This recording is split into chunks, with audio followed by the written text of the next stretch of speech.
Whether you're picking and grinning or just grinning, grab a drink, pull up a seat. It's time for Roots Music Rambler. Turn it up.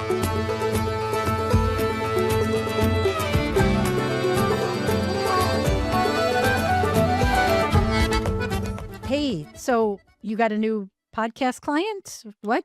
Yeah. So this isn't necessarily a secret. I don't always, talk about my clients, but one unique relationship that has popped up recently is it actually goes back to, again, Manchester Music Fest.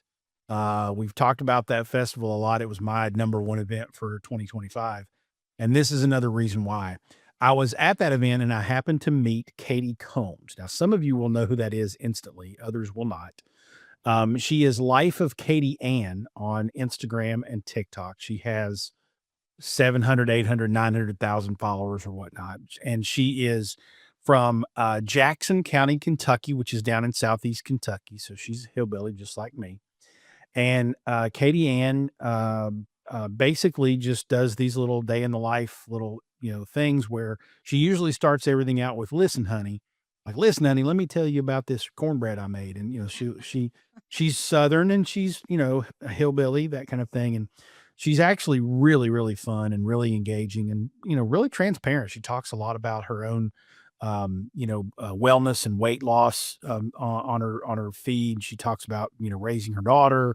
She talks about, the trials and tribulations of her life, what in all accounts, which is why a lot of people follow her on the social networks. Well, I met her backstage at Manchester Music Fest. She knew who I was. I knew who she was. We'd never really met.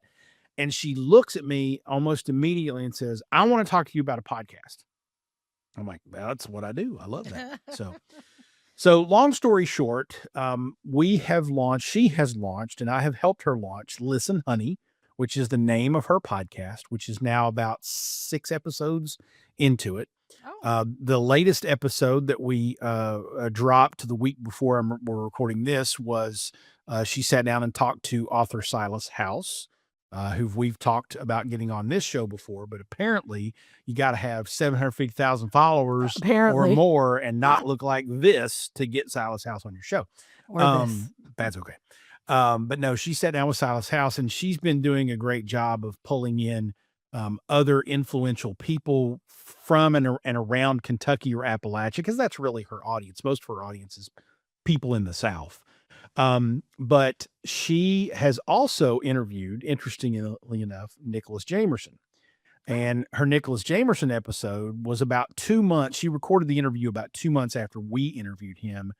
And when I was editing the episode for her, this was her 3rd episode. And she was like, Jason, I don't know what I'm doing. You need to coach me. You need to tell me what I'm doing. So I've been giving her tips and whatnot. But to her credit, and unbeknownst to her, apparently, she's amazing as a podcast host because she's just herself, just like she is on TikTok and Instagram. And she just sits down and makes the guest feel like they're her best friend. And they just sit and talk. And Nicholas Jamerson, I was literally 30 minutes into this episode editing it. It's already out there, so we'll put links in the show notes to it. But her interview with Nicholas Jamerson was like an hour and a half long. Oh. And she got him to just relax and open up far more than he ever has on any interview I've ever seen, way deeper than he did on our interview with him, even though I thought he was real open and relaxed with us. But they talked about everything from being a parent to having to deal with death and depression and sorrow to their favorite artists. I mean, it's just a really, really fascinating conversation. So if you like Nicholas Jamerson Sunday Best and listening to, what really makes an artist tick, that episode of Listen Honey, I think is episode 3, and it's definitely worth checking out. We're just about to drop an episode, and she's kind of following in our footsteps a little bit here, at least in the music world. She did an interview with Tanner Horton from the Creekers, as we already have done. And again, it was a lot longer. It was a lot more in depth. I mean, they talked about everything from, do you like taters or you like sweet taters better? Oh boy. And they got in this little debate over, soup beans or chicken dumplings. And they talked about, obviously, Tanner talked a lot about the Creekers and what's going on with them now, a few updates from what he talked to us about. And so that episode will drop here in another couple weeks. But I've been having a lot of fun helping Katie Combs produce her Listen Honey podcast, and I highly recommend it, especially if you have any interest or inclination or affinity with people in the South or people with, that sort of Appalachian culture and whatnot, because she is definitely a champion for that and is fascinating and fun to listen to and fun to watch. And she's absolutely adorable. In fact, the night we're recording this, tomorrow morning, I'm getting up and going to Nashville to meet her Oh, because she is bringing a few influencers who are Nashville based in to interview them for the show. So we're doing a studio session tomorrow and Friday nice. in Nashville. So having a lot of fun doing it, and Katie's just a delight to work with, and I'm kind of honored to be a part of it. And so a lot of that came about because of my involvement here with Roots Music Rambler, because obviously Tim Parks, Jess Bowman come on to talk about running an event. They host an event, Manchester Music Fest. We get invited. I go. Katie Combs is there. The dots are all connecting. The dominoes are all falling over, and here we are. And I've got, Katie, I'm helping her with her podcast now, which is really, really cool.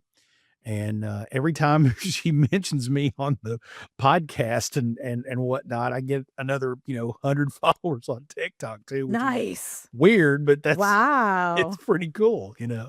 So and it's fitting and it's cool. So I'm really having a lot of fun working with her, and she's brilliant. She doesn't think she's brilliant, but she really is. So Oh, good stuff. Real well, good very stuff. nice. Yeah. That it sounds very exciting and like a lot of fun. Yes, it is. It is. And I definitely, as she interviews more people in the music world, we'll talk about it here and refer you over to her. The Nicholas Jamerson episode's fantastic. The Tanner Horton episode, which isn't out yet, but will be, maybe not by the time this drops, but it'll be out pretty soon after. Really good, worthwhile listens if you're interested in the Creekers, if you're interested in Nicholas Jamerson or Sonny Best. Great episodes to listen to. A lot more in depth than we go here. Well, I'm not going to sit here and talk to anybody for 90 minutes because I'll get boring after, 30 probably. I'd probably Um, fall asleep. yeah. So, but Katie does a great job. She just makes them feel at home, and they just talk about anything and everything, and it's fantastic. So, we'll put links in the show notes to what's available when this goes live, so you can get quickly to it. But you can also search for the Listen Honey podcast with Katie Combs. And if you're not following Life of Katie Ann on TikTok and Instagram, you should. She's a lot of fun. So good stuff there. Well, I'll have to follow her on Instagram because I don't do the TikToks, as you know. Okay, that's fine. Well, you'll get some good content there. Excellent. Welcome to Roots Music Rambler. She's Frank, And he's Falls. and we're rambling on through the stories behind the music we love. Today on the show, we are actually talking to a woman whose new album drops today. All right. So the day that this episode is being published, is dropping, however you want to say it, January 30th, 2026, is the same day that Emily Scott Robinson's new album, Appalachia, hits the shelves and streaming services. So that's an awesome thing that we've been able to coordinate. It is. The first couple of singles floated out in the late fall, and I noticed the album was called Appalachia, so I poked around. Now, I knew who Emily Scott Robinson was. I knew, and I thought, I'm pretty sure she was based in Colorado, which she is. So I was really curious. It turns out she's from the Carolinas, though. She went to Furman in Greenville, South Carolina, which is on the edge of the Appalachians. She also recorded the album in Hudson Valley in upstate New York, which is also in the Appalachian Mountain Range. So then it all started to make sense. Yes, and she's been around for a few years. This is her 5th studio album, so she's not a newcomer. In fact, she's signed to Oh Boy Records, which is John Prine's label, which is now run by his widow and children, and one of the most well-known independent record labels in Nashville, and carrying on Prine's legacy of supporting artists in their craft. That's right. And I remembered I was looking at the Americana Music Association charts the week we're recording this, which this would be the second week of January. We're recording this on January 7th. And it just so happens that Dirtbag Saloon, the second single off of Appalachia, which drops today as you're watching this, but isn't even out when we're recording it. Dirtbag Saloon is at number 37 on the Americana Music Association charts this week as we're recording this. So she's already charted a couple of singles from this album, and we're really, really excited to have her here. She has also scored a couple of nice hits over the years, too. She had a song called Let 'Em Burn that was in NPR's Top Songs of 2021. Rolling Stone has put her on lists of top country and Americana albums before. So while she may not be a Lainey Wilson household name, you've probably heard her music. And this new album is really something to behold. It's very, very good. All right. And Falls was able to catch up with her before the holiday. And well, I'll ask you, Jason, to explain what happened because I think you told me that y'all are besties now or something. Yeah, so it's one of those weird things where you just sync up with somebody. Like we got on the call, the call was scheduled for 20, 30 minutes. I wasn't going to try to take up too much of her time. I really was trying to really interview her, that short interview that I do for the radio show, obviously recording it for our use as well. And so the interview was supposed to last 20 minutes. Well, an hour and 15 minutes into it, we're still talking and we synced and connected and we were talking about school and we were talking about kids and we were talking about all these different things that really didn't have a whole lot to do with her music. We got all the music stuff in there, but we just kind of spun off. It was almost like a Katie Combs, conversation where I just felt really comfortable and she's very talkative, but not in a way like I couldn't get a word in edgewise. We just had a great conversation. And so, and then and the listeners will appreciate this too, because this is something that we'll be able to share a little bit more on in another month. But like I'm telling her the story. I happened to do the interview with her the day after my daughter Katie had her senior recital, in which Mm. she's taking a class where the class has to form bands and they have to play a recital show. And so it's I can't remember what the name of the class is. It's like a, pop rock band thing, whatever. And so, Katie had a band that performed 2 songs at this recital the night before I was interviewing Emily. So I'm telling her this and that my daughter wants to go to Belmont in Nashville and get into the music business and so on and so forth. And so she just out of the clear blue says, "What are you doing on February 20th?" And I said, I don't know. I mean, there's nothing on my calendar, so I have no clue. And she goes, "Well, I'm going to put you and Katie down on the guest list for my album release party in Nashville. So come to Nashville on February 20th, and you and your daughter, and we'll meet in person and we'll talk and all that kind of stuff." So Roots Music Rambler has an invite to an album release party now for Emily Scott Robinson. The album is dropping today, so you can get it now. But they're having a release party as part of her tour in Nashville with the Oh Boy family and all that good stuff.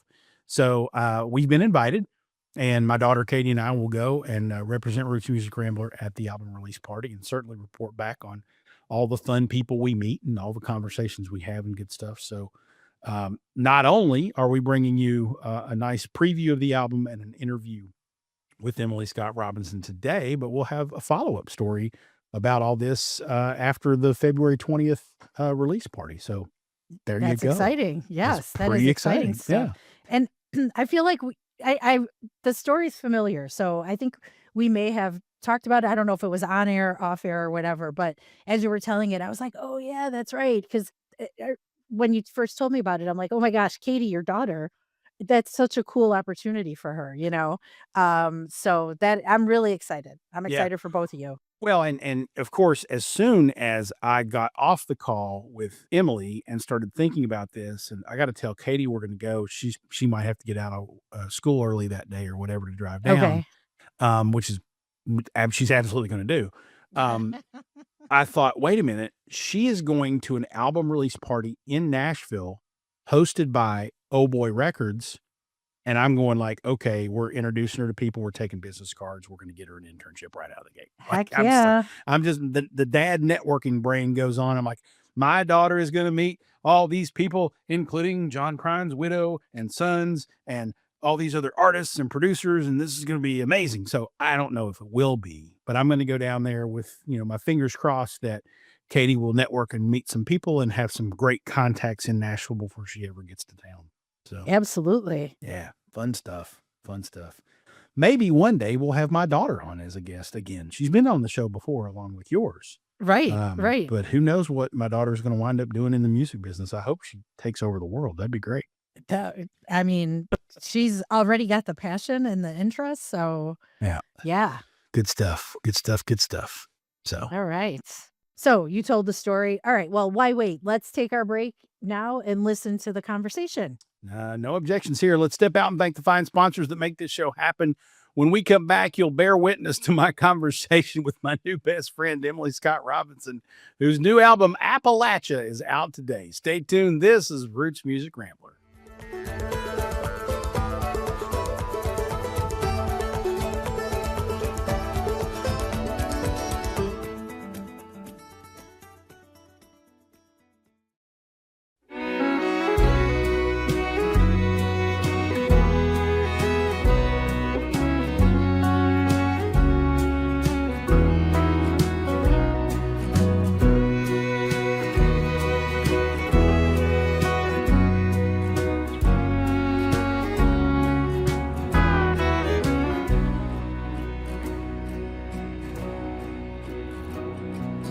Linda's is open on Fridays and Christmas. She lives in the back. It's a cash-only business. She charges for singles, but pours you a double. Everyone drinks here, and no one makes trouble. We got miners and ranchers, rednecks and hippies, hot shots and cowboys, poets and lifties. There's one thing that this whole damn bar can agree on. We live here 'cause we don't like concrete or neon. And if it ain't gone yet, it's going soon. Get your last round in at the Dirtbag Saloon. The rich folks are squeezing us right out of room. If it ain't gone yet, it's going soon. That song is called Dirtbag Saloon. It is the current chart climbing single from Emily Scott Robinson on her brand new album, which hit streaming services and stores today, called Appalachia. And as we told you in the intro, we caught up with Emily a couple of weeks ago, but the album is out today. Started off my conversation by checking in on where she was dialing in from. Here's our chat with Emily Scott Robinson. I am dialing in from a little town I live in called Ouray, Colorado, Okay. which is in southwest Colorado, and it is actually it's almost 7 hours from Denver. Oh, wow. Okay. So, yeah, you're way down there. All right. Yeah, I'm way down here, and but I love it. I love it because Denver is so big and Yeah. crowded, Yeah. and I live in the actual mountains, like between national forests. That's awesome. Yeah. So I love I it. took my kids to Denver, Boulder, that area a couple years ago. Oh, And great. one day we just, and of course, now this is a couple years ago. My son's now 20 and my daughter's 17, and they're both getting ready to have birthdays. Aw. So they're older, but they Yay. were teenagers at the time, and we just would pick a city and go explore it. And we went to Denver, and then one day I just said, "Get in the car." I said, "Where are we going?" I said, "Just get in the car," and we just drove. I We love just that. went up into the mountains, high altitude. And we stopped and saw Boulder Falls on the way up the mountain from Boulder, and we had such a awesome time. It was just really neat. God, that's So, amazing. yeah, it was fun.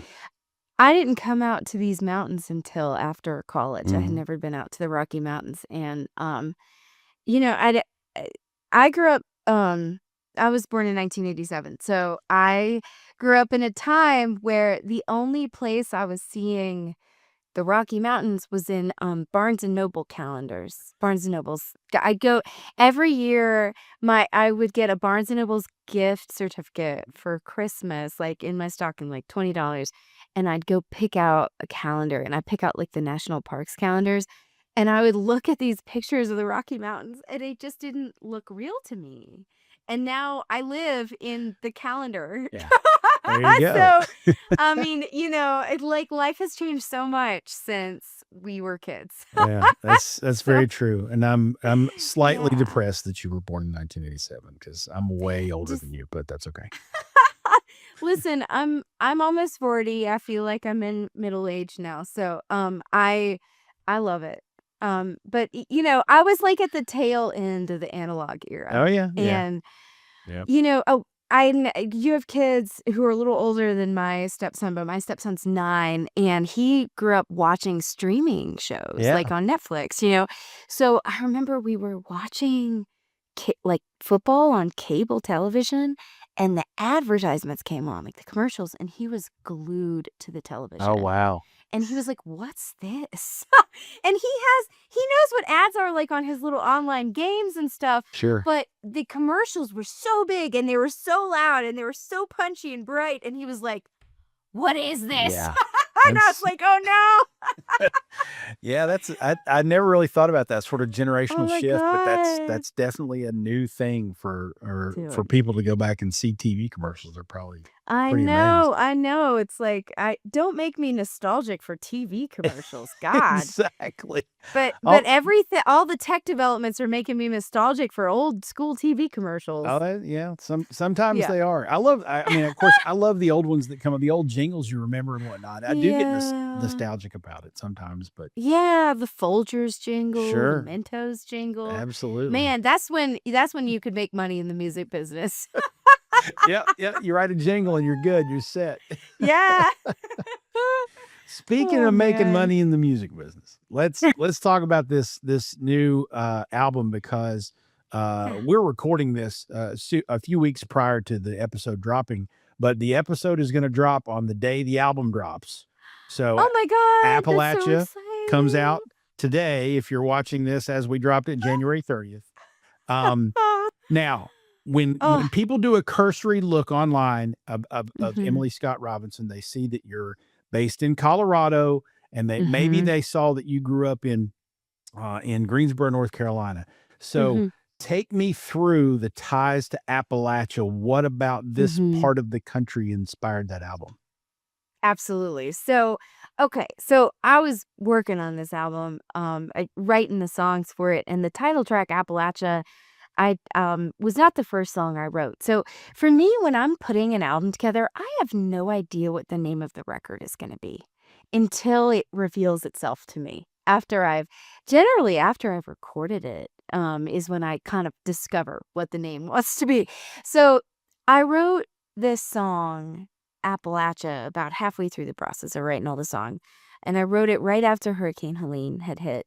Um, I lived for a couple years in Cedar Mountain and Hendersonville and Brevard, in those areas, in areas in between those areas, um, and loved that part of the country very much. And also, I bopped around a lot in my 20s and did different things, but I always felt like when I was lost, when I didn't know what else to do, that coming back to the North Carolina mountains was the thing that returned me to myself, like my truest version of myself. So it's where I felt at home.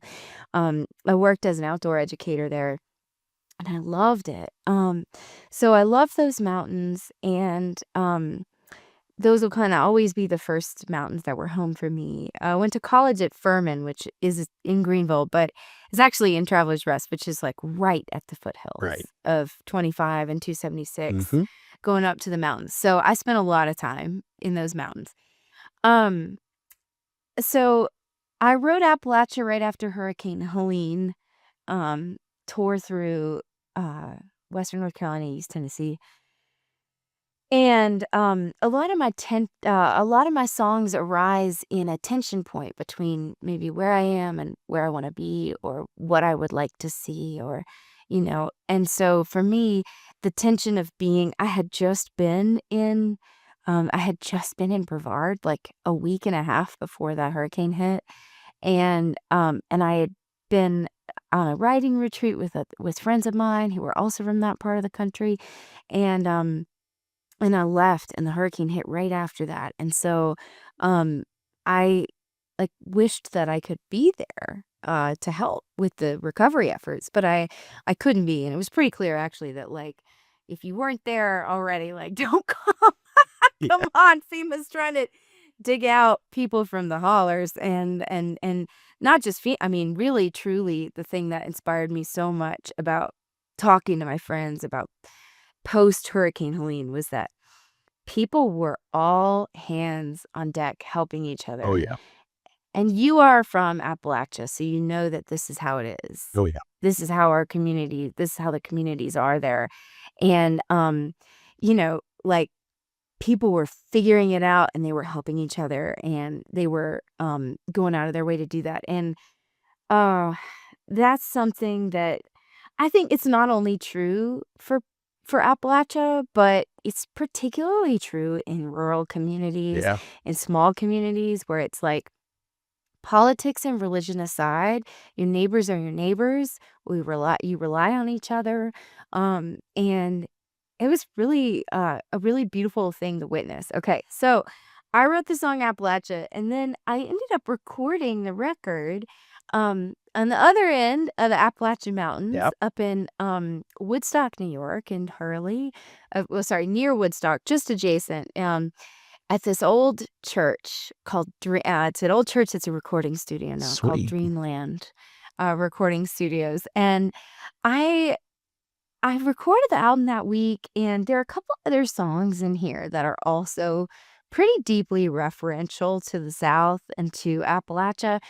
One of them is the song "Bless It All," um, and then another song is it was the last one that we wrote for the record. It's the last one on the album. It's called "The Fairest View," and it's a song that my friend Lizzie Ross and I wrote for a dear friend of ours who's from Fairview, North Carolina, who passed away the week before we went into the recording studio. Cool. And I was I was in Asheville playing a really sweet special event the week before we went to the recording studio, and I received word of our friend David's death, and he was our age, so too young. And he was one of the people who introduced me to bluegrass music and folk music when I was in college, and he was like from a different era. Um, when I say that, it's not a different era in Appalachia, but he was a really old soul, Okay. and he was a farmer. He came from a farming family, and he could like call contra dances and lead bluegrass circles, and in the most generous and wonderful of ways. And so, when Lizzie and I were in college, now they went to Chapel Hill, and I dated a guy in Chapel Hill, so I would get out of Furman on the weekends. His Furman was a dry campus. It Ah, wasn't that there interesting. you go. And so I drove over to Chapel Hill and hang out with his whole crew of like hippies and contra dancers and musicians. And so anyways, David was so quintessentially Appalachia to me. And he was a beautiful soul. So the song "The Fairest View" is all about that part of the world. Wow. And just I mean, the first lines are um in the first verse tells me like it says like, "Tell me, where's the fairest view? Is it heaven or North Carolina?" Oh, wow. Like, and I might be partial to my home state, but I would say that people who love Appalachia Yeah. and have lived there feel that way. Sure. Like, there's not a place that's more beautiful No, than that. that's And so, yeah, that's why there's um, Almost Heaven, West Virginia. yeah, Yeah, you swear by where you're from for yeah, sure. yeah, totally. So, okay, so how the name Appalachia came about? I had finished recording the album. I was up in Woodstock. My partner Colin and I were getting like coffee and breakfast the next morning after this just incredibly magical week where I was so spent from it. I was so exhausted by the power of the creative process and making a record in 5 days, which is how I like to do it. So it's like went according to plan. It was awesome. But it was like being in a fever state Yeah. for a week. It Wow. was like I had a hard time sleeping. It was amazing. And we were just talking, and I was like, God, I just don't know what to call this album. I have no idea. And we're just going back and forth, cycling through ideas. And then he just goes, "Look at where you recorded it. What about Appalachia? There's this thread running through Mhm. all the way from North Carolina up here. And these are the same mountains." Yeah. And I thought, God, that's perfect. And so we decided that would be the title track, and that would be the title.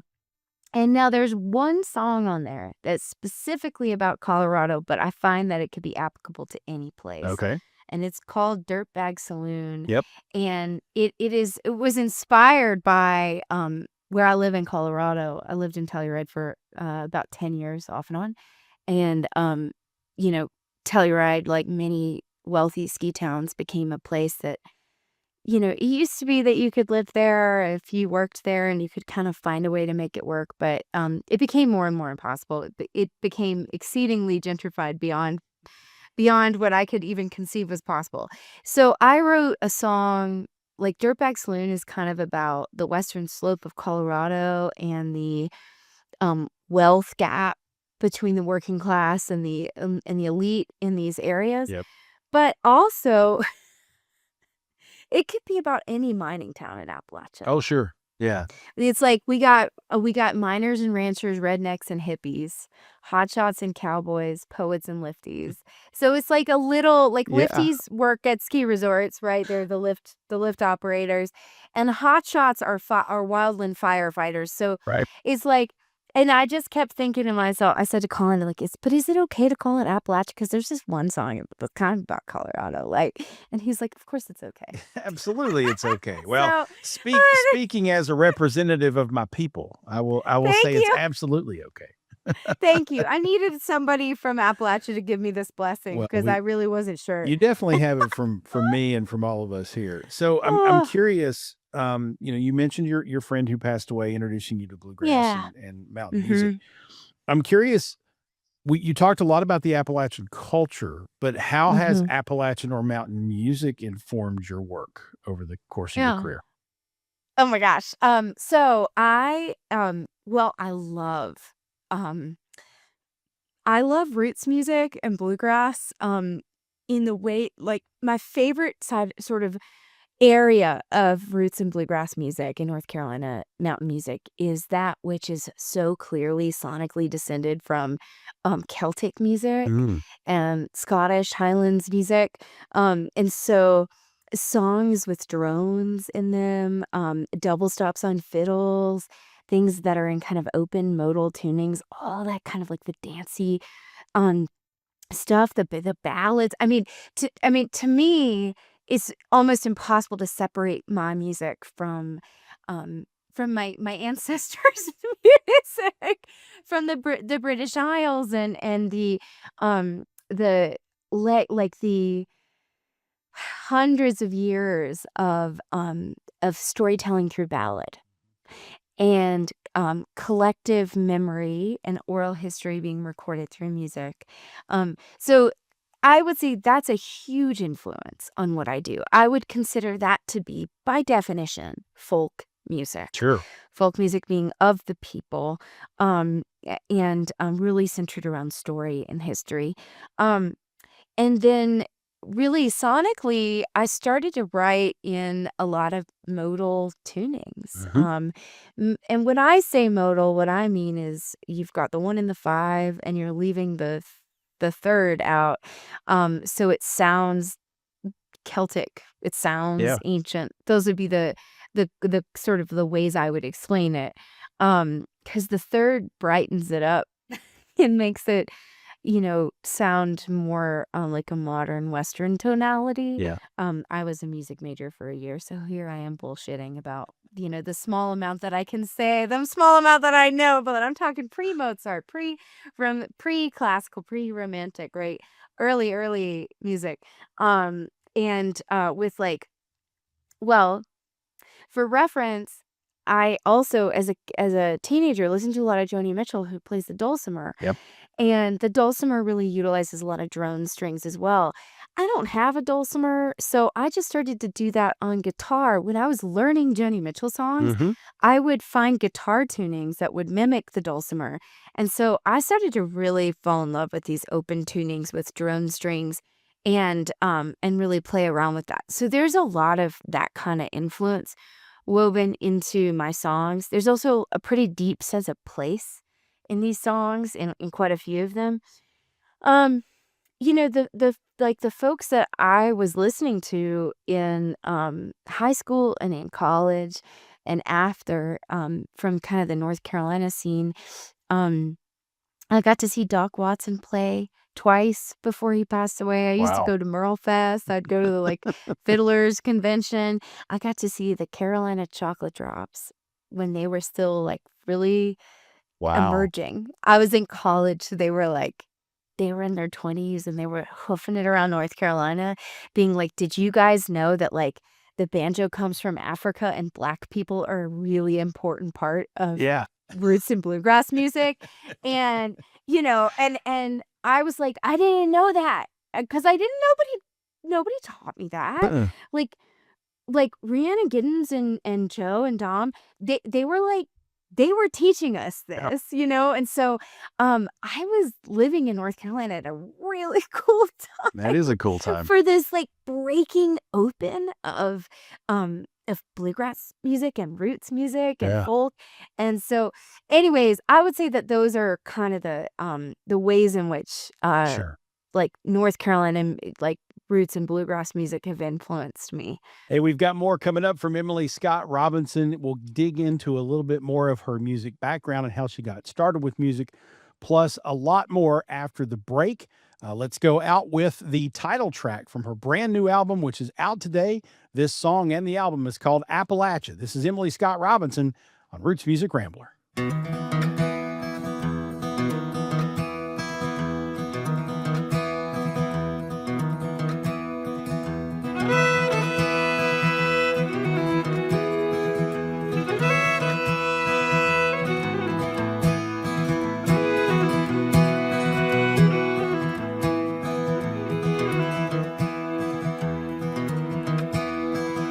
Oh, my heart for Appalachia.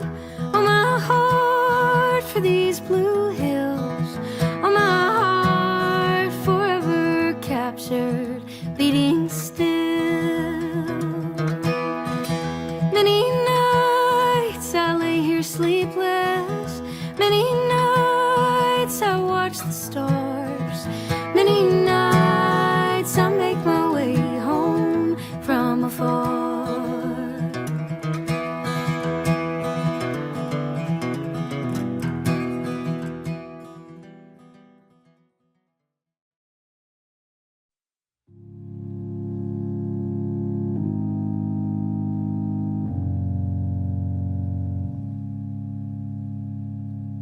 In the quiet of the new year, we will let our old dreams go. And when the spring comes, if we're ready, we can plant new ones to grow. But in the silence of this ending, we will gather in the snow. And it's okay if for tonight, dear, there are things you do not know. Welcome back to Roots Music Rambler. That cut is called Hymn for the Holy. It is the latest single off of the new album from Emily Scott Robinson called Appalachia. Let's get back to our conversation and dig into a little bit more of Emily's background here on Roots Music Rambler. All right, so we made it back to high school and college. I want to go Yeah. back further. Yeah. What's your first memory of music? When did music become a thing for you? And who brought you into it? Who taught you all the things about playing and singing and so on and so forth? Well, like many of us, I grew up singing in the church. Yep. Then I went to a Presbyterian church, so it was it was a like pretty progressive Presbyterian church, but I was in the children's choir, so that's where I first started singing. Um I don't know many people who didn't start singing in the church. That's Like fair. Yeah. especially like maybe people younger than me, but my generation and older, it's like Oh most of yeah. us were like, yeah, so I was in the choir and the kids worship band and all Mhm. that. So, but I went to a summer camp with my cousins up in Michigan every summer, up on a little lake right off Lake Michigan, and it was this super rustic 100-year-old camp with like wood cabins and no electricity, and it was awesome. And I spent 3 weeks up there every summer, and it was exclusively staffed by like college Yeah. students who were mostly from University of Michigan and Michigan State. And they were also hippies. There were a lot of hacky sacks, a lot of white people with dreads, a lot of like crocheted hats.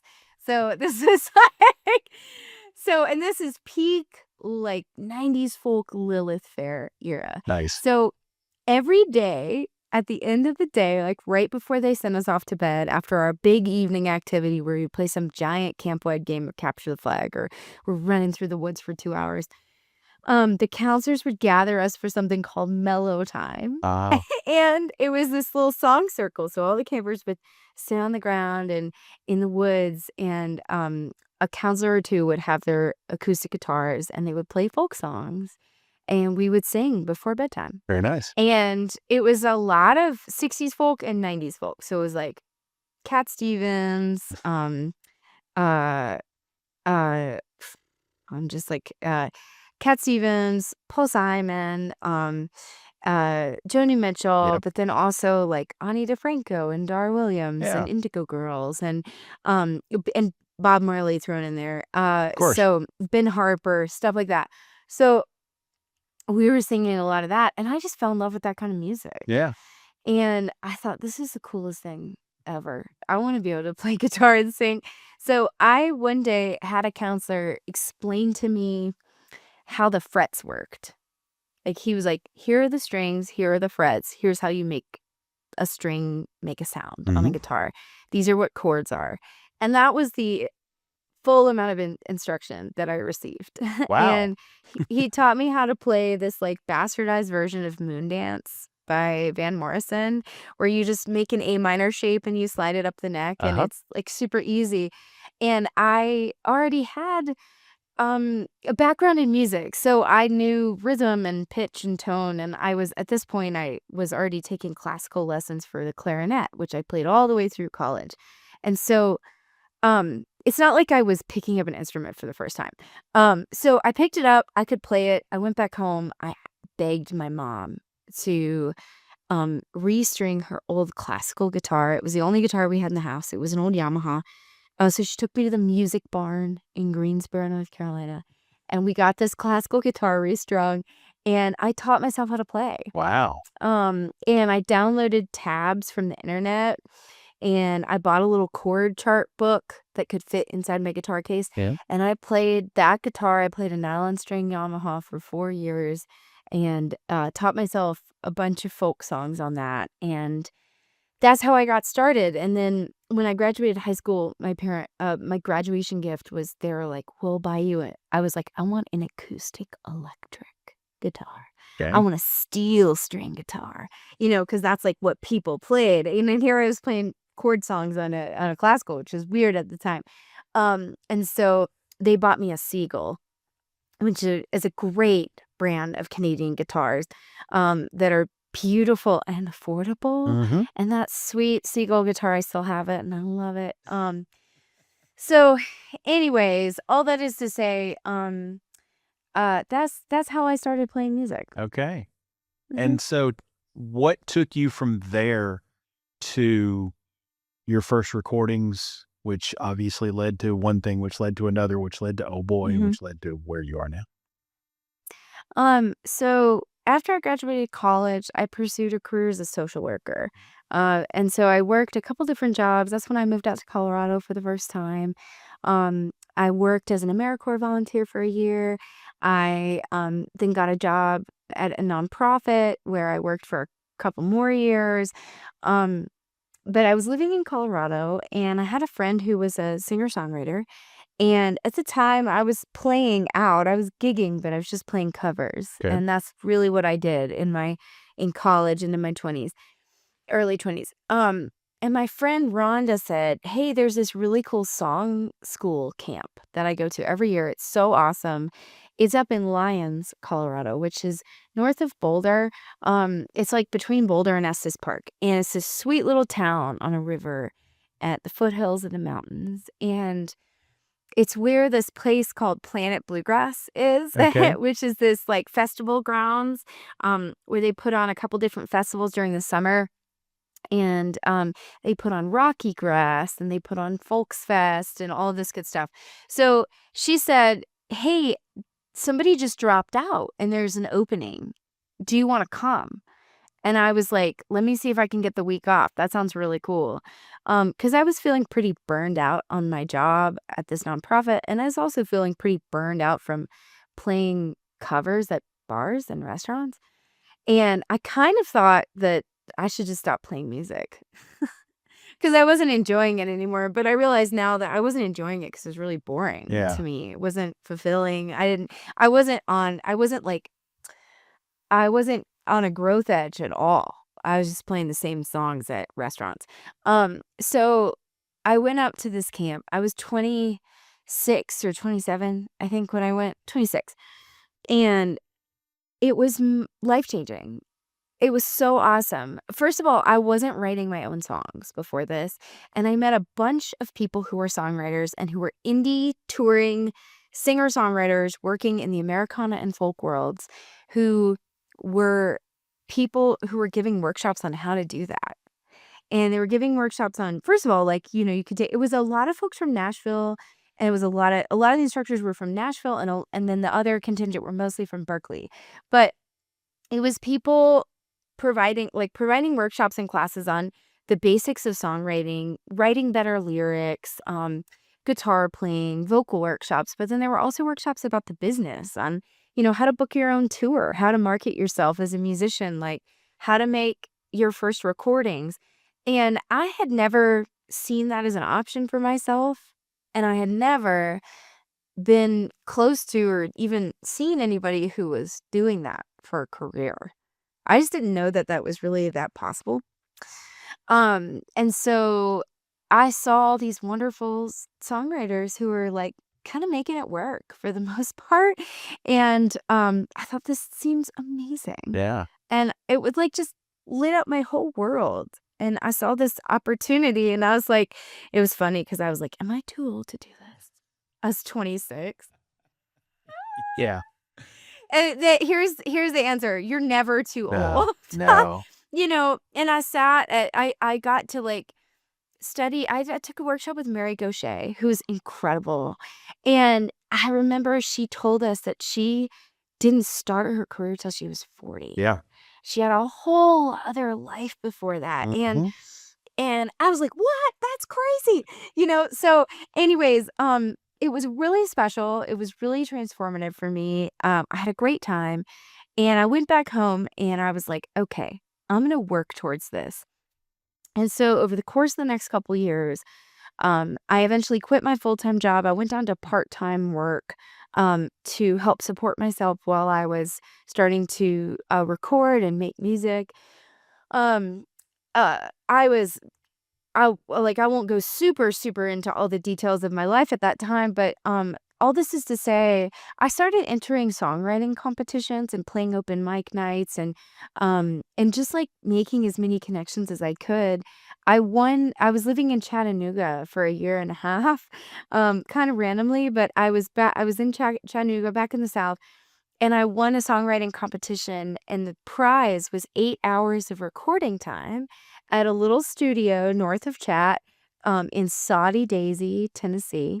It was called the Soundry. Nice. And the engineer who worked there, I called him and I said, I won this studio time, can I come in?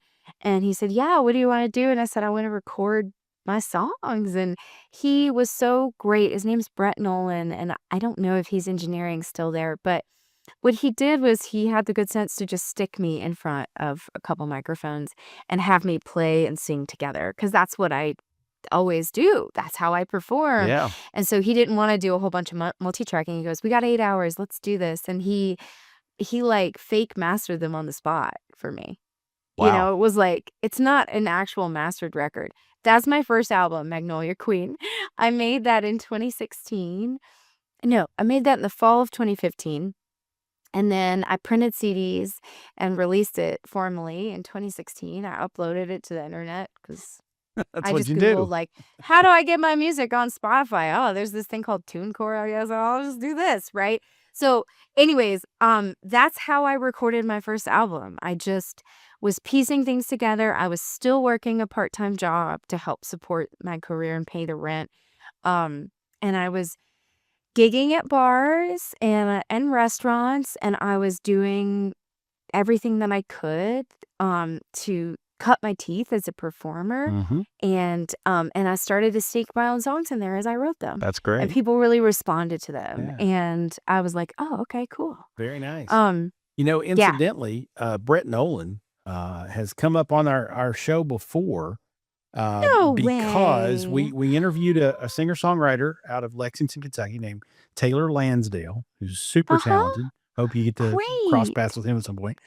Yeah. And the quote that Taylor Lansdale has in all of his PR marketing materials is something along, I'm paraphrasing. It's from Brett Nolan, though. The quote is from Brett, who said Taylor Lansdale is the Appalachian love child of Ryan Adams and Jason Isbell. And That's amazing. yeah, What a quote, yeah, too. it's a great Oh quote. my God. And Oh my so, God, I love that. yeah, when you said Brett Nolan, I'm like, wait a minute, is it the same Brett? And it is. I'm pretty sure it's the I'm same Brett Nolan.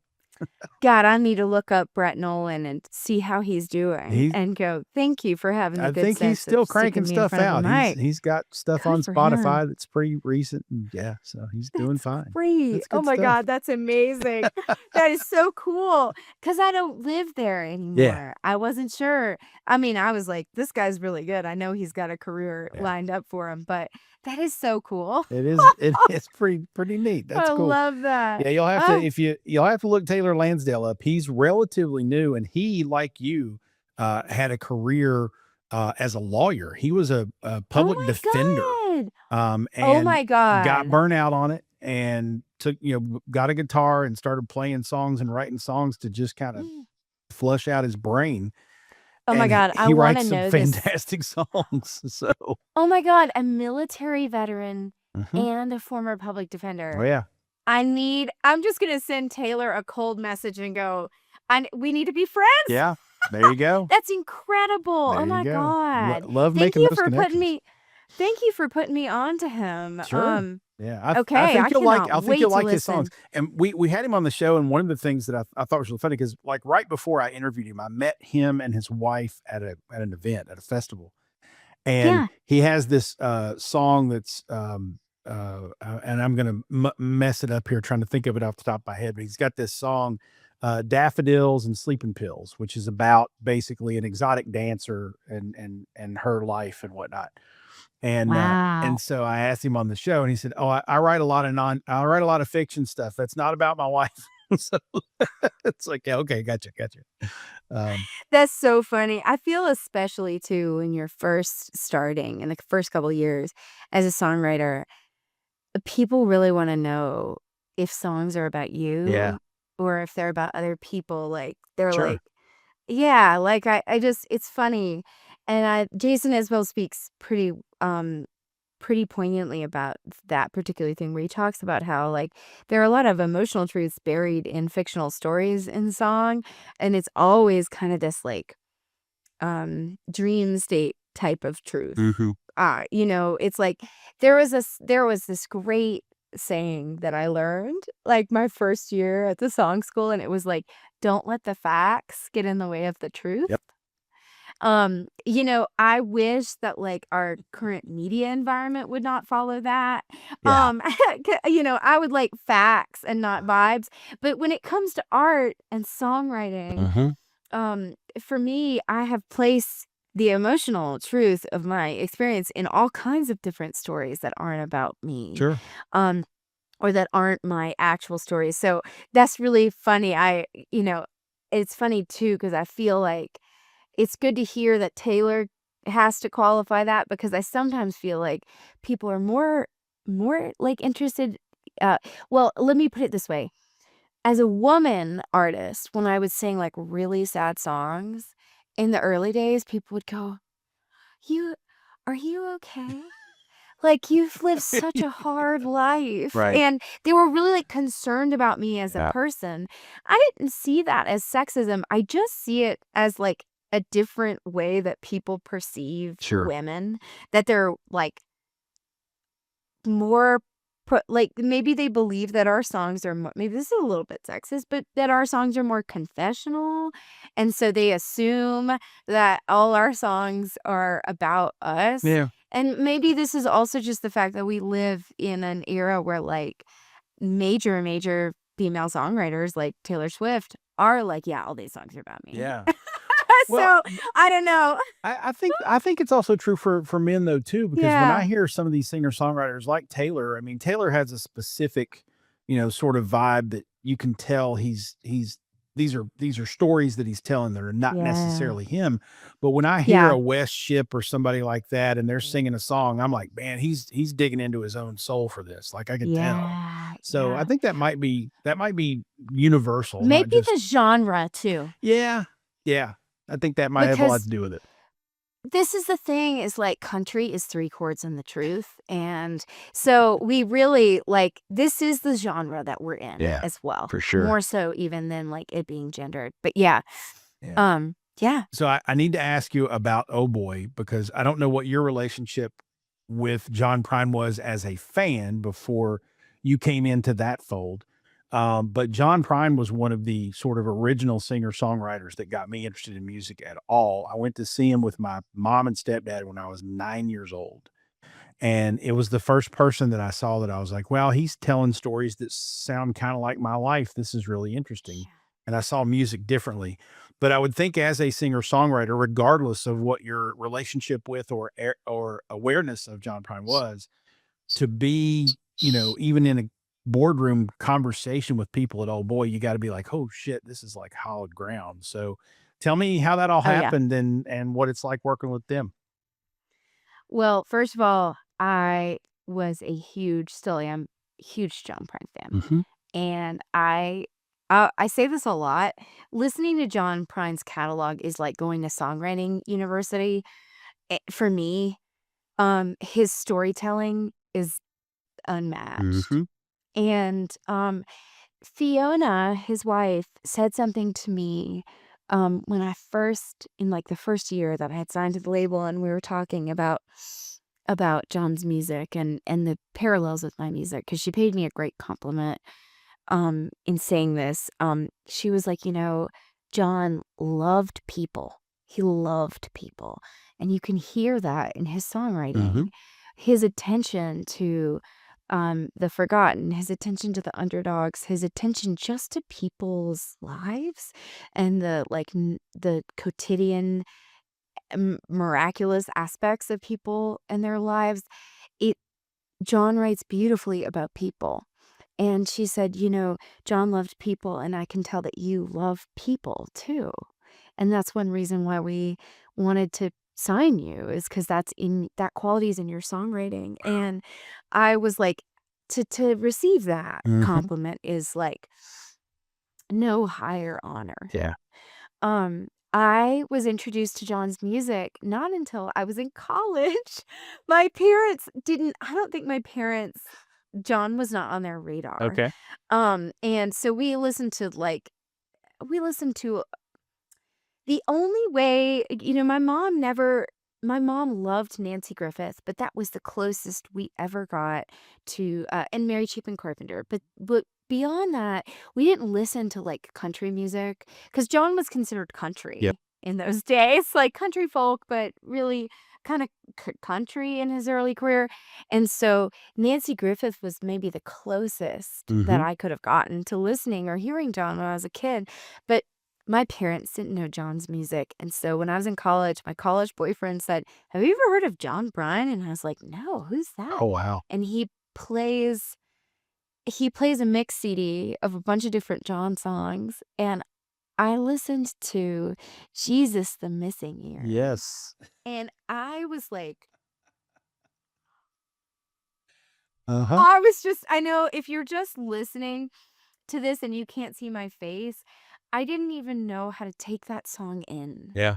It's so incredible. It's mostly like not a talking blues, but like a talking country song, a storytelling song, and then the chorus. And so I I mean, of course I loved Paradise and Sam Stone and Angel from Montgomery and Hello in there and all these songs. But it was Jesus the Missing Years where I was like, Yep. you can do this? He wrote about it in the most beautiful, Yeah. poetic, and also um comfortable and relatable way that was so very much of like the common man's experience. And I don't know, I will never get over the song Jesus the Missing Yeah, Years. that's a good one. And I'll not ever really get over John's songwriting.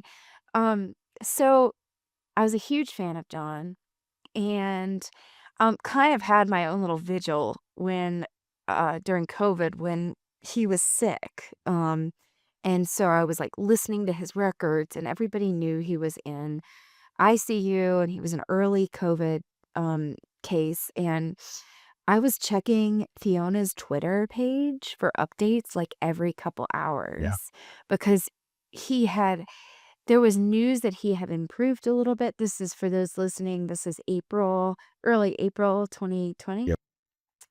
And then he passed, and it felt like the biggest Yeah. loss.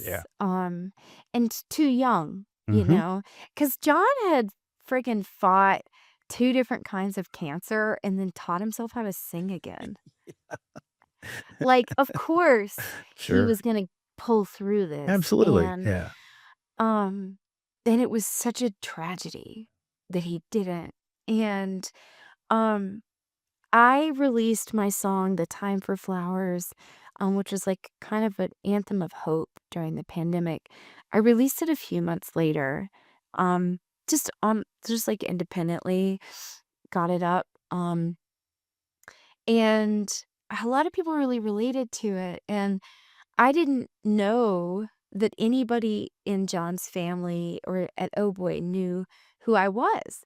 Um, and I knew that I had made some of the same year-end lists as Kelsey Walden, who was Yep. their only other female artist at the time. Kentucky girl. And yeah, Kentucky through and through.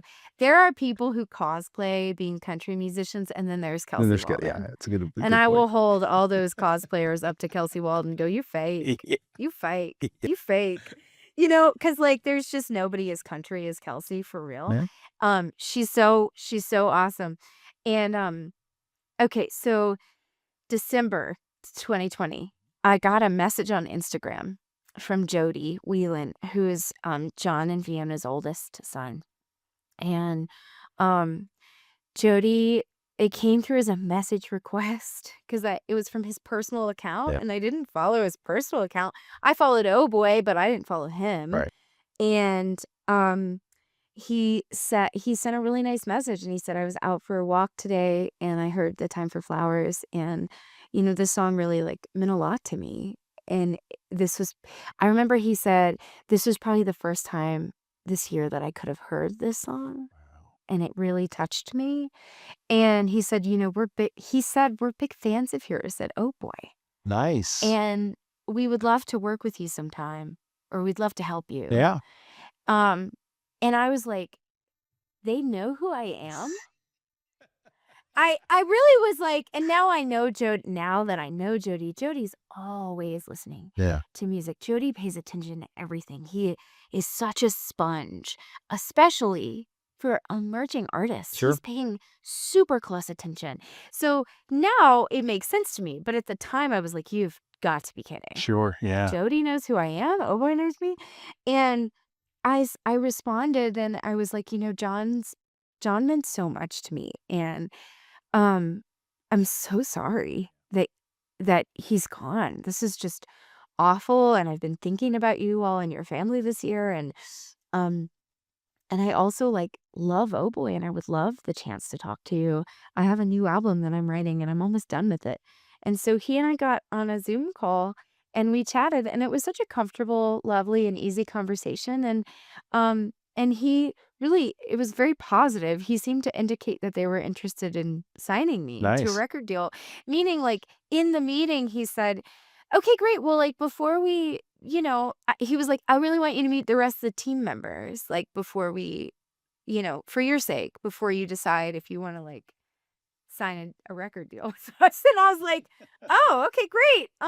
So I got on a call with Eileen Tilson, who is the just an incredible force of nature and engine behind Oh Boy in terms of like marketing and release management, and is a long time friend of the Prines, and has been with Oh Boy really for every step of the way in this maybe what we would call phase 3 of Oh Boy, which was like the streaming and beyond phase, because they Nice. talk about those early years Mhm. with John, and then those kind of middle years, the 80s and 90s with Al Bunetta, and then Al had passed away, and streaming and digital started to take over, and Fiona had called Eileen and was like, "We need your help."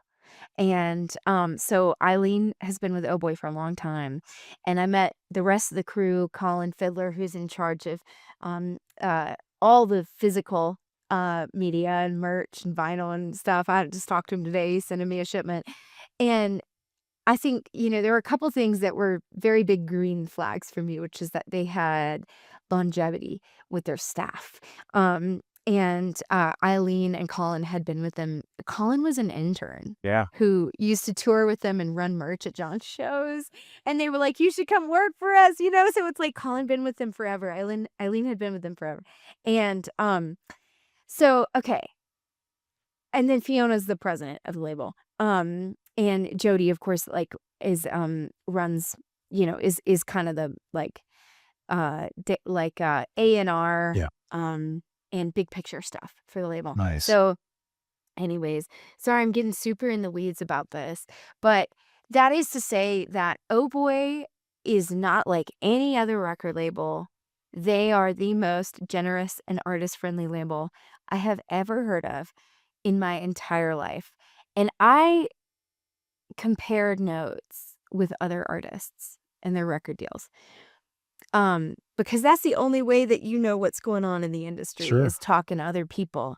And the thing is, and Jody said this in the beginning, he goes, "We're not in the business of owning artists' masters." Mhm. That's the whole reason John started the label, Yep.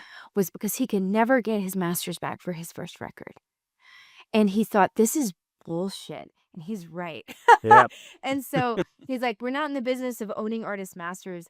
We want to," essentially what Oh Boy does is they use this revenue and income generated from John's catalog to support artists that they believe in. It Fantastic. is, my records make money, but not the kind of money that pays for, that's a 6-figure like Mhm. a budget. Yeah. That's John's catalog Yeah. is paying for me to get my records out in the That's world. so awesome. It is the biggest honor of my lifetime to be on Oh Boy. They are the most artist-friendly and wonderful label. They are so fun. They're fantastic. They genuinely feel like true team members. And I don't know any other indie artists outside of Oh Boy who've had that experience with their labels. I'm not gonna name names, but I'm just saying. And the other thing is like to their in the defense of other indie labels, they have big rosters and they don't have a lot of revenue Yeah. coming in. And so the bottom is really fallen out. Sure.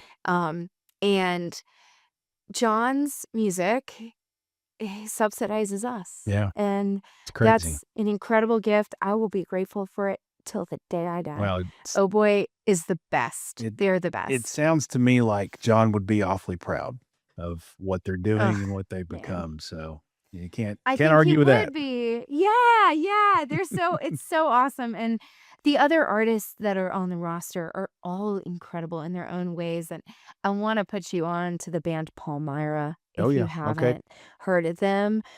They're a new sign to Oh Boy. They signed last year. It's spelled Palmyra. They are from Charlottesville, Okay. so they're adjacent to Appalachia. Yep. And they are awesome. Okay. They're so fun. I know they probably get too much of a comparison to the Avett Brothers, but early Avett Brothers, super high energy, Nice. really fun, totally shredding on their instruments, amazing songwriting, and the most joyful band to watch Neat. play. So I want to plug them because you should. Okay. They would fit well in what you do. Well, we have after we get done talking to you, my co-host Francesca Folinaza will come back on, and we do our Pickin the Grinnin Great. segment where we have our Great. new music picks.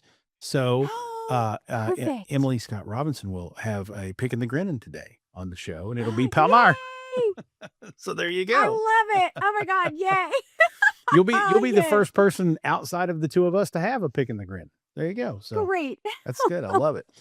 Well, Emily, the new album is called Appalachia. It is out today. If you're watching this on the day that the episode drops, January 30th, if you're listening afterwards, then go out and get the damn thing because it's available. Such a delight to talk to you. Love your music, and just can't thank you enough for being here with us. This has been such a joy. My greatest pleasure. Thank you for having me. I'm a long-winded interviewee, so I hope that I haven't bored you all with the ins and outs of this industry, but I love this world that I have the pleasure of being in. I'm so grateful for awesome indie radio hosts and programmers like y'all, and I really appreciate getting your blessing as an Appalachian and a Absolutely. representative of Appalachia for this new record. So because that's important to me. You absolutely have it, and again, I can't thank you enough for being here. This has been so cool, and the windedness just makes my job easy. So Oh, good. I just Okay. kind of sit back and just listen, and I'm like, man, I'm learning so much, and this is so great, and I'm not having to work, so it's awesome. Man, I love talking. That's another Southern thing about me. Yeah, that qualifies you as Appalachian right Yeah. there. So Totally. good stuff. You sure can tell Emily Scott Robinson is a fun conversation. So glad to have her on the show. Very excited for the new album called Appalachia, which is out today on all the streaming services and in stores. You can order it on the Oh Boy website. You can order it on Emily Scott Robinson's website. But wherever you get it, you got to get it because, as you can tell, it's going to be good stuff. We've got our Pickin the Grinnin coming up after the break. Let's go out with one more Emily Scott Robinson song. This one's called Better with Time. It's from her Traveling Mercies album from 2019. Stay tuned. This is Roots Music Rambler.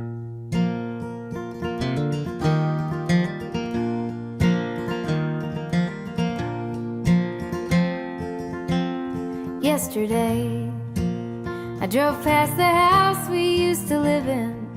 When you were waiting tables, I was working 9 to 5. Do you remember all the snow we got that winter? Your car could barely make it up the drive. We had to skimp and save to pay that rent, but it was worth every last cent just for the view. 1-bedroom house, big bay windows facing south. Watch the sunrise on the mountain every morning next to you. Oh, the memories are sweet, but I wouldn't trade them for the way we fight a little less now, make love a little more. Like that bottle we've been saving of California wine. We keep getting better with time.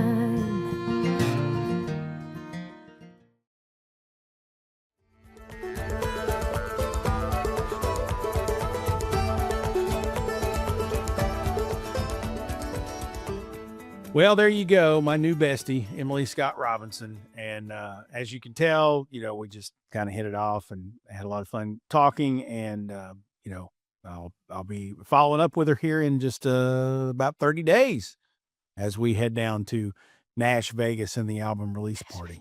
So excited about that. It's going to be a lot of fun. No, it is. It's going to be a good time.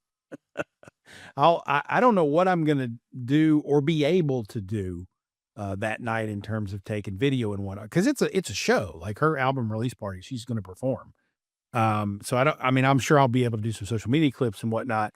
And maybe I'll be able to grab her for a quick follow-up interview and do one of our backstage episodes. Or maybe I'll be able to grab, some of the old boy people, or I don't know. I Yeah. have no earth. I might just have to go and sit in the back corner and keep my mouth shut and stay out of the way. And if that's the case, that's fine. But whatever I have access to and opportunities I have, will bring them back to you here on the show, even if it's just me telling tall tales after it's all You're good at that. I am good at that. You should meet my dad. Anyway, okay, it's time for the Pickin the Grinnin segment. This is the point of the program where Frank and I pick out people who are making us grin. It might be a song, might be an album, might be a podcast, might be a lot of different things, but it's our way of recommending music mostly and artists to you. And I think Frank went first last time, so I'm going to jump ahead this time and throw out my Pickin the Grinnin this week. This is a band from Western Kentucky.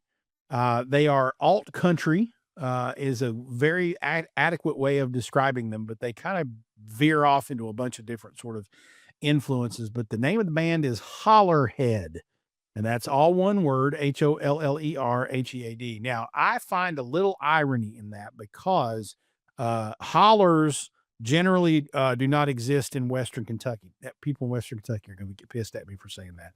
I know hollers exist out there. I know y'all have hills, but you all have hills. You don't have mountains. Anyway, Hollerhead, they're from Western Kentucky, but very, very good. They've actually got a new song out right now that's a duo with Lance Rogers, who's a great singer-songwriter here in Kentucky that I've talked to a couple of times before. It's called Old Driveways. It's kind of a heart-tugging song. But their album Never Gonna Leave You came out in August. They were actually at Manchester Music Fest, but they were there the day before that I got there. So I wasn't Oh. able to meet or see them live. So I've been tracking them ever since. And now I'm like, okay, I'm really loving what they're doing. I really like their music. Obviously, I'm going to gush over them because they're Kentuckians, but Hollerhead is my Pickin the Grinnin for this week, because I think if you like alt country, southern rock, alternative country kind of stuff, yeah, you're gonna dig them. So give Hollerhead a holler when you head to the Spotify's or whatever, so that you Oh can boy. find a new band to listen to. Oh, whew. Did you see the eye roll? I could hear it from here. There you go. Frank, what's your Pickin the Grinnin segment? Okay. And please challenge yourself to come up with an awful analogy just like I did. Yeah. I'm gonna leave that to you. You're really good at it. Okay, so my pick this week is a song, and it's a new song by a band that I've actually talked about before as a previous Pick in the Grinnin. All right. So the band that I'm talking about is King Margot. Okay. And if you remember, I don't even remember how many episodes ago I mentioned them, but it's No probably idea. been a few. Okay. So Rachel and Luciana make up King Margot, and they just put out a new single. Well, maybe not just, but it recently, and it is called Send Me Out Like Autumn. And it is such a beautiful song. I mean, Luciana is such an amazing songwriter. She's so talented. And you were talking about you and Emily being besties. Like, I want to be besties with Luciana. Okay, never mind that she's one of my people. We've got all that to bond over. But anyway, um, it's just a beautiful song. It's like you said, tugs at the heartstrings a little bit. But if you don't know King Margot, that song would be a good place to start.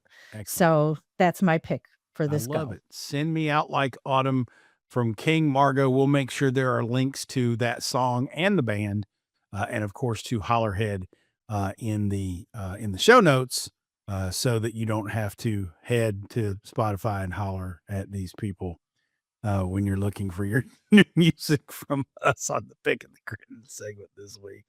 We're getting a Ay, little Dios slap happy. mío. Yeah, it's probably a good time to wrap the shit up, isn't it? Well, thank you all for joining us. This has been a lot of fun. Obviously, I had a blast talking to Emily Scott Robinson. I hope you go out and get her new album. It's called Appalachia. Go out and check out King Margot and Hollerhead. And we do really appreciate you all spending some time with us here on Roots Music Rambler. Roots Music Rambler is a production of Falls and Partners, copyright 2026. Our theme music is Sheepskin and Beeswax by Genticorum. Join us online at rootsmusicrambler.com and make sure you mash that follow button so you remember to join us for the next hoedown and throwdown. She's Frank. And he's Falls. And whatever you do, kids, ramble on.